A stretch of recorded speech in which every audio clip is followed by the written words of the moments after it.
서울시가 목동 운동장과 유수지를 마이스 복합단지로 개발한다는 청사진을 내놔 기대감이 커지고 있습니다. 서울시는 이곳에 다목적 경기장과 컨벤션 센터, 문화, 상업시설을 짓겠다는 구상입니다. 일본이 후쿠시마 오염수 방류를 시작한 가운데 오세훈 서울시장이 수산물의 방사능 오염 여부를 신속하게 검사해서 발표하겠다고 발표했습니다.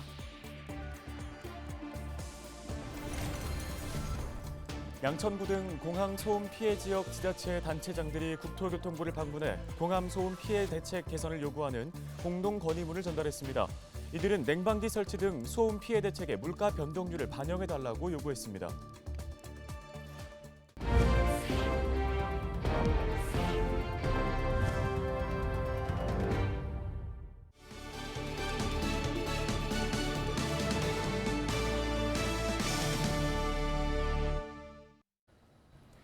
여러분 안녕하십니까? 헬로티비 뉴스입니다. 양천 지역의 가장 큰 현안 중 하나, 바로 목동 유수지 개발입니다. 지난 10여 년간 다양한 개발 계획이 나왔지만 지지부진한 상황입니다. 네, 서울시가 이곳에 컨벤션 시설과 호텔 등을 세워 관광객을 유치하는 안을 추진하고 있는데요. 굴뚝 없는 신산업, 이른바 마이스 산업단지를 만든다는 계획입니다. 심다혜 기자가 전해드립니다. 양천구 목동 운동장과 유수지 일대입니다. 총 부지 면적만 약 25만 제곱미터에 달합니다. 목동 운동장은 34년 전에 준공돼 시설이 낡았고 야구장 조명과 소음은 주변 민원을 불러일으킵니다. 목동 운동장도 이제 30년, 40년 이상 되고 노후화도 많이 진행되고 문화시설, 그다음에 체육시설 이런 것들이 이제 많이 다른 권역에 비해서 많이 부족하거든요. 인구 대비. 그래서 그런 부분들 좀 앞으로 보강을 하면 좋겠다. 한때 이곳에 행복주택이 들어서려 했지만 백지화됐고 중소기업 혁신성장밸리 역시 실행되지 못했습니다. 서울시는 목동 유수지와 운동장을 통합 개발하는 방안을 추진하기로 했습니다. 서울시는 이 공간을 마이스 복합단지로 조성하겠다는 계획입니다. 다목적 경기장과 컨벤션, 또 문화상업시설 등이 결합된 복합단지로 거듭날 전망입니다. 현재 목동 운동장과 유수지 일대는 지구단위 계획상 용적률이 50% 이하인 자연 녹지 지역입니다. 개발을 위해 지구단위 계획 변경이 필요한 상황. 서울시는 부지의 용도를 상업이나 주거 등으로 한정짓지 않는 공간 혁신 구역에 포함하는 방안도 검토하고 있습니다. 옛날 공업지역하고 지금 공업지역 상당히 다르잖아요. 공해도 없고 이러니까 그런 것들을 여건에 따라서 이렇게 복합화할 수 있는 이런 것들 다양한 이제 방안들이 연구되고 있죠. 근데 도시 혁신구역도 있고 용도 복합구역도 있고 이런 것들에 대해서 한번 검토해보겠다는 겁니다. 서울시는 내년 용역을 발주해 오는 2025년까지 구체적인 사업 방향을 완성할 계획입니다. 헬로티비 뉴스 심다혜입니다. 일본이 후쿠시마 원전 오염수 방류를 시작한 가운데 오세훈 서울시장이 수산물의 방사능 오염 여부를 신속히 검사해 발표하겠다고 밝혔습니다. 오세훈 시장은 24일 수산물 방사능 정밀 검사를 수행하는 서울시 보건환경연구원을 찾아 검사 과정을 점검했습니다. 이 자리에서 오 시장은 모든 산지에서 올라오는 수산물을 어종과 관계없이 매일 검사해 방사능 오염 여부를 알리겠다고 밝혔습니다. 보건환경연구원에서 실시한 방사능 검사 결과는 서울시 식품안전정보와 서울시 보건환경연구원 누리집을 통해 실시간으로 확인할 수 있습니다. 지난 3월 국토교통부가 항공기 소음 피해 주민들에게 냉방시설 설치비와 전기료 등을 현금으로 지급하는 내용의 개편안을 발표한 바 있는데요. 양천구가 구로구, 김포시와 함께 이 개편안이 물가 변동률을 반영하지 않는 등의 문제가 있다며 주민들에게 도움이 되는 방안을 공동 건의문으로 작성해 국토교통부에 제출했습니다.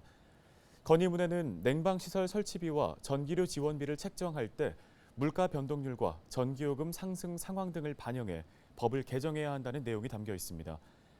양천구는 원희룡 국토부 장관이 건의문을 전달받고 개편안이 주민에게 도움이 될 수 있도록 건의문 내용을 적극적으로 검토하겠다고 답했다고 설명했습니다. 오세훈 서울시장의 대표적인 복지 사업인 안심소득 사업이 지원 대상자들의 삶의 질을 향상시킨 것으로 파악됐습니다. 서울시는 부산대학교에서 열린 한국노동경제학회 학예 학술대회에서 이 같은 내용의 안심소득 시범사업 1차 중간조사 결과를 발표했습니다. 조사 결과 지원 가구의 절반 이상은 근로소득이 증가했고 우울감 등 정신 건강이 개선된 것으로 나타났습니다. 또 의료비와 식료품비 지출 등 필수 생활 지출이 늘어 삶의 질이 개선된 것으로 조사됐는데요.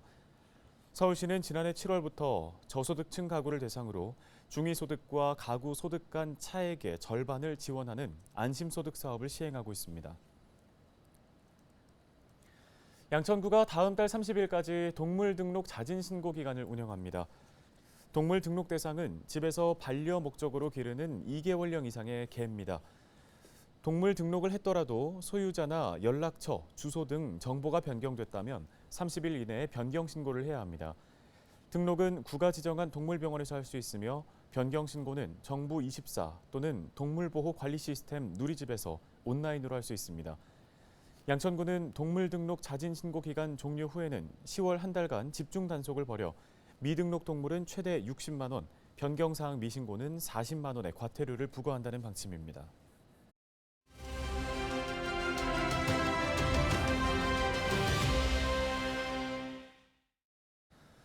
최근 교사들의 교권과 인권에 대한 걱정과 관심이 많은데요. 유아교육 종사자들의 경우는 어떨까요? 오늘 한 어린이집 교사를 전화 연결해서 관련 이야기 들어보도록 하겠습니다. 네, 윤효진 선생님이 전화 연결돼 있는데요. 선생님 안녕하십니까? 네, 안녕하세요. 예, 유치원과 어린이집 교사들은 보통 이제 어떤 역할과 어떤 일들을 하게 되는지 좀 이 부분을 설명해 주실까요? 저희는 기본적으로 아이들을 보육을 하면서 기본 생활 습관, 식습관 지도 등 발달 수준에 맞춰 가르치는 일을 하고 있고요. 그 외에도 아이들 개개인에 관련된 발달, 일지, 관찰 서류, 그리고 각종 활동이나 행사 등에 대한 서류 작성은 물론이고, 직접 교구를 제작하거나 준비하고 꾸미는 부가적인 일들을 합니다. 네, 유아교육 종사자로서 직장 생활 중에 좀 힘든 점은 어떤 것들이 있을까요?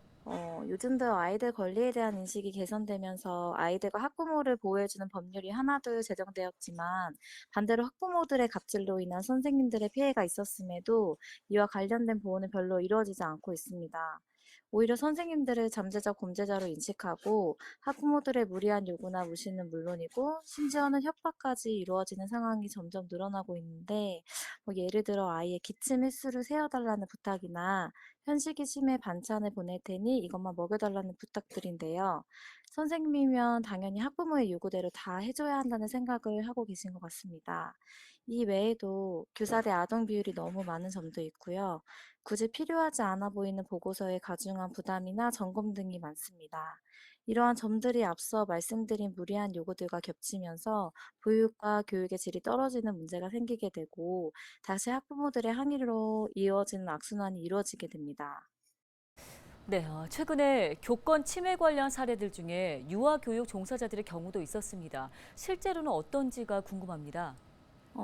요즘도 이런 사건들을 점점 더 자주 접하게 되는 것 같은데, 좋은 선생님들이 많음에도 불구하고 이런 일들이 끊임없이 일어나서 너무 속상하고 안타까울 뿐입니다.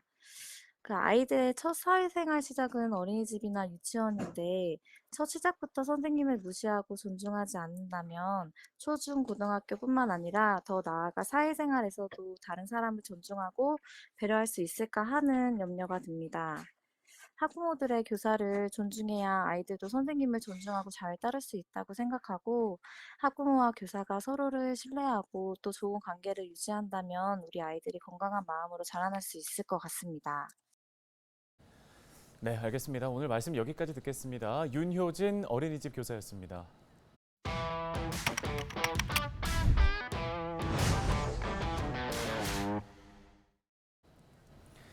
네, 교권 보호를 촉구하는 목소리가 높아지고 있는 가운데 교사들은 지난달 푹푹 찌는 무더위 속에서도 교육권 보장을 외치며 광화문 거리를 가득 메웠습니다. 네, 이런 가운데 학생 인권 조례도 화두였습니다. 교권 강화 요구 속에 왜 학생 인권 이야기가 떠오르게 된 걸까요?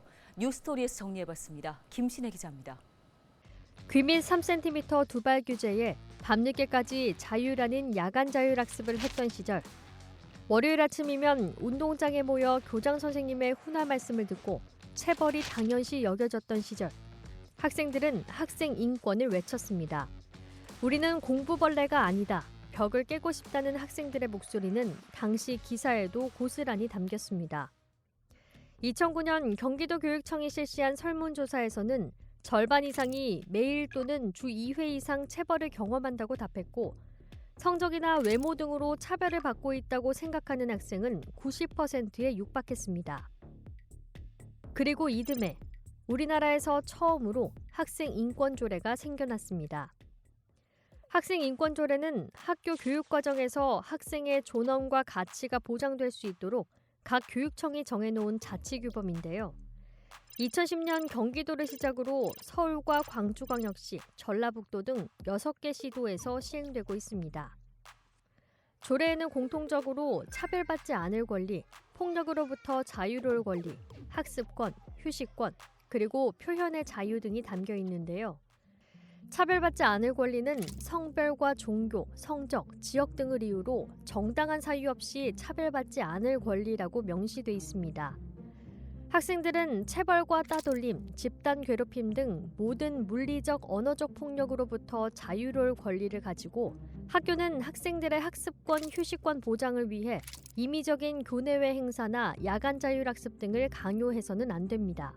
학교는 또 개인정보를 보호받을 권리 조항에 따라 가족이나 병력, 교육비 미납 사실 등을 본인의 동의 없이 공개할 수 없습니다.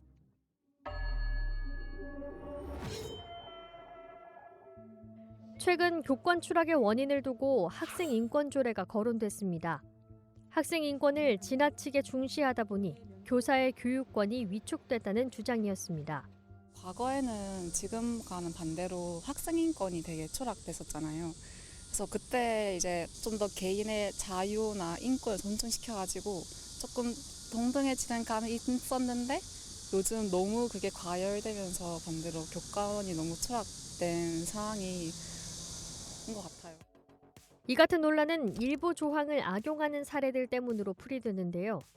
수업 시간에 자는 학생을 깨웠더니 건강하고 개성 있는 자아 형성을 위해 적절한 휴식을 취할 권리를 가진다는 휴식권 침해라는 주장을 하거나, 수업 시간에 모바일 게임을 하는 학생의 휴대폰을 압수하려 했더니 학생의 동의 없이 소지품을 검사하거나 압수해서는 안 된다는 사생활의 자유를 언급하며 부당하다고 하는 사례 등입니다.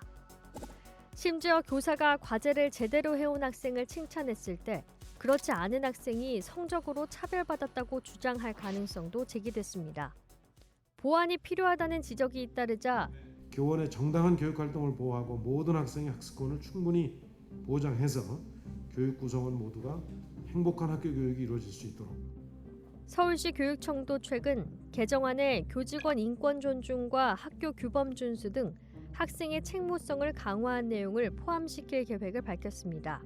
교육부에서는 17일 교원의 학생 생활지도에 관한 고시안을 발표했는데요.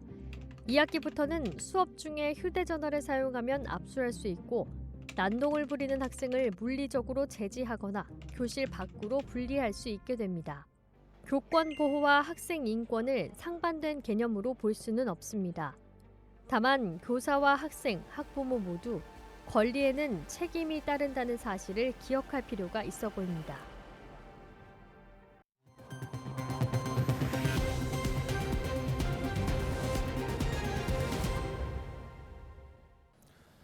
올 연말까지 서울 지역 아파트 입주는 4만 호에 이를 것으로 전망됩니다. 서울시가 공개한 올해 아파트 입주 전망을 보면 상반기 17,000호 입주 완료에 이어 하반기에 23,000호가 예상돼 모두 4만 호가 입주할 예정인데요. 이는 지난 2월 시가 예측했던 물량보다 6,000호가 늘어난 수치이며 지난해보다는 5,000호가 증가한 물량입니다. 서울시는 오는 28일 입주 예정 물량과 함께 공급 세대 수와 위치 정보 등이 담긴 입주 예정 단지 목록과 위치도를 시민들에게 제공할 예정입니다.